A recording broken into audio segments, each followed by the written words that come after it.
अबोली चंद्रशेखर साळुंखे. आज मी तुम्हाला जिजाऊ माता यांच्याबद्दल काही दोन शब्द सांगणार आहे. ते तुम्ही शांतचित्ताने ऐकावे अशी माझी नम्र विनंती.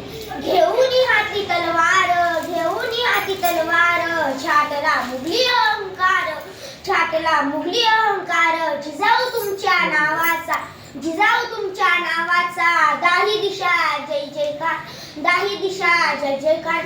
आज शेकडो वर्षांनंतर माँसाहेब जिजाऊंचे नाव आपल्या होठांवर आहे. जय जिजाऊ हे शब्द उच्चारतानाच प्रचंड ऊर्जा आपल्यामध्ये येते. महाराष्ट्राच्या मातीत असा कोणी नसेल ज्याला जिजाऊ विषयी माहित नसेल. एवढेच काय तर प्रत्येकाच्या मनावर जे नाव कोरले ते नाव म्हणजे स्वराज्याची जननी जिजाऊ माता.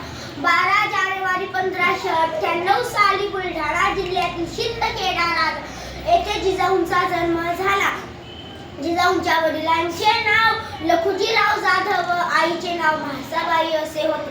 लहान वयातच जिजाऊंचे लग्न शहाजीराजे भोसले यांच्याशी झाले. खेळण्याच्या वयातच हाती तलवार घेऊन त्यांनी युद्ध कौशल्य पारंगत केला होता.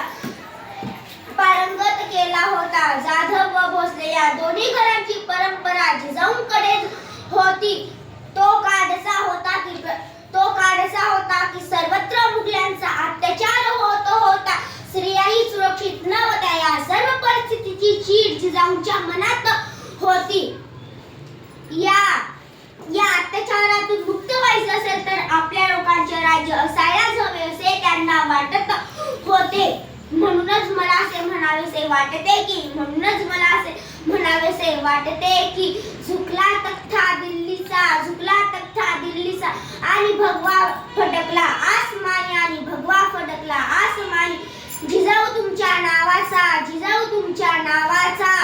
महाराष्ट्रात सोनेरी इतिहास घडला, महाराष्ट्राचा सोनेरी इतिहास घडला. धन्यवाद.